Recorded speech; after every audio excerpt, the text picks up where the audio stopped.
Hey guys, this is Carrie, and this is the answer key video for homework number 3, unit 3. So this is the toughest problem on the whole thing. So if ax plus b equals cx, then determine the value of x in terms of a, b, and c. So we're trying to solve for x. Usually when you solve for x, you have x on one side of the equation. So let's move this x term to this side of the equation. That gives us ax plus, well actually, why don't we put the x terms together? Ax minus cx plus b equals 0, since there's nothing left on this side.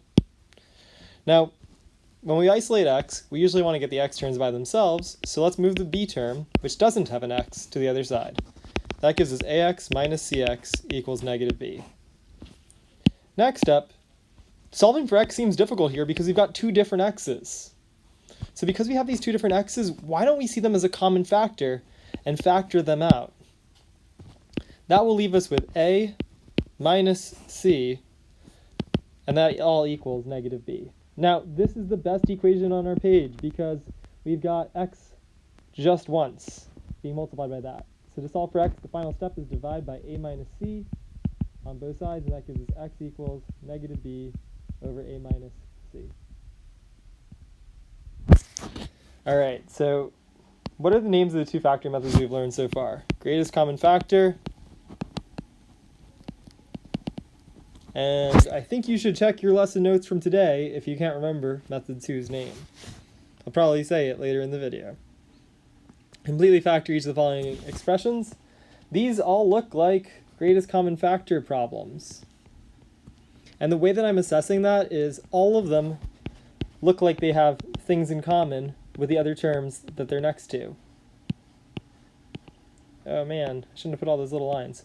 Okay, so anyway, going to problem number 1. This one has 20a squared minus 14. The only thing these have in common is that 20 and 14 are both divisible by 2. So that gives us 10a squared minus 7. For the next one, I'm going to leave this one to you to figure out.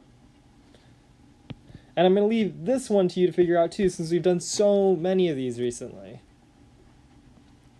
Completely factor each of the following expressions. All right, well these ones, on the other hand, have no common factors. Because the x squared is here, we'd have to have an x here, but that doesn't happen. And the numbers share nothing in common because this term has no number with it. So we need to use the second method, which is sum and product factoring. So the way sum and product factoring works is we set up our binomials. We make x squared by doing x times x. And then the final step is to figure out what sums to 8 and has a product, notice the order, sum and product, of 15. So usually you focus on the product here. So what two numbers multiply to 15? Well, 3 and 5 do, and they also happen to add to 8, so this is our final answer. Now there's some nice patterns in this problem set. For the next one, you're looking for two numbers that still multiply to 15, but add to negative 8. So multiplying to 15, but adding to a negative. Well, it seems like 3 and 5 would give us 15, but to make it positive 15, we either need positive and positive or negative and negative, and I think we're going to need negative and negative because the negative 8 here requires that they both be negative when we add them. Now for the next one, we've got x times x to give us the x squared, two numbers that add to 2 and multiply to negative 15. So I know I went really in on the 15s here, but the reason for that is I want to show you how all the sign combinations, positive, positive, negative, negative, can result in these different factors. All right, so to make 15, I think 5 and 3 would make 15, but we want to get a negative, so we know we need a negative and a positive, or a positive and a negative. So to choose between those, we want to add to make a positive number, positive 2. So we need to have a bigger positive value and a smaller negative value. Now, I think you guys can figure out these next 3 based on the work we just did above. All right, these are pretty cool because they're kind of Algebra 2-like. I'm going to leave you to do A. A happens to lead into B. With B, we're trying to think, well, instead of making x squared like we usually do, we want to make x to the 10th. So x to the 5th times x to the 5th would absolutely give us x to the 10th.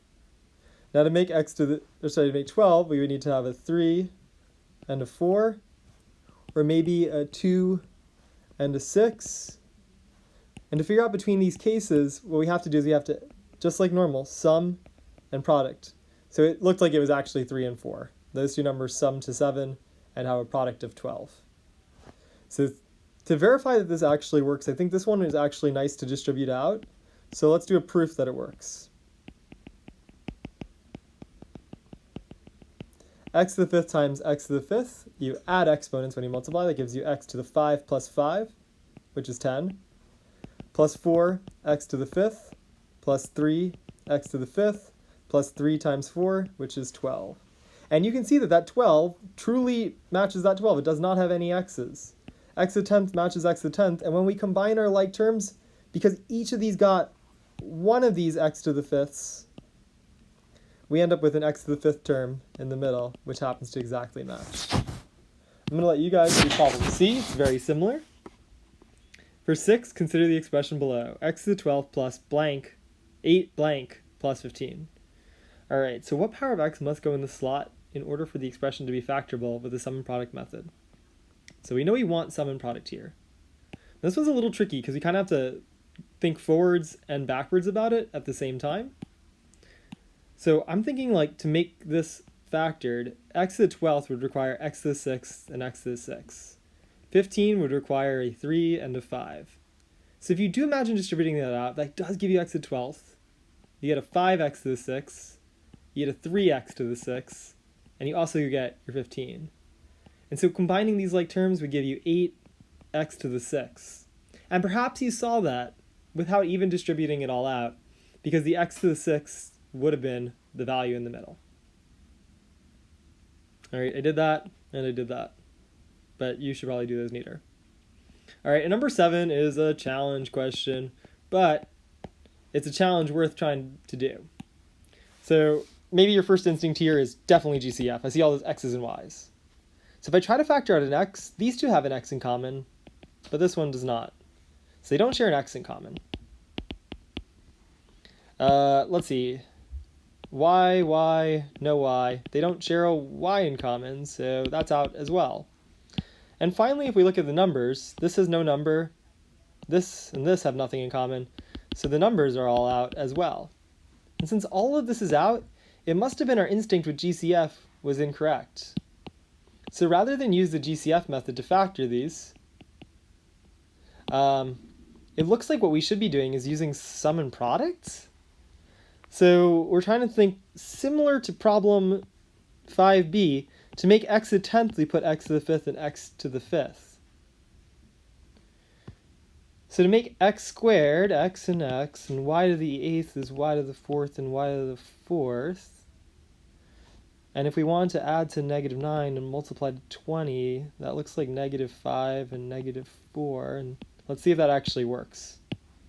So this times this is x times x, y to the 4th times y to the 4th, 4 plus 4, add the exponents, minus 4x y to the 4th, minus 5x y to the 4th, plus 20.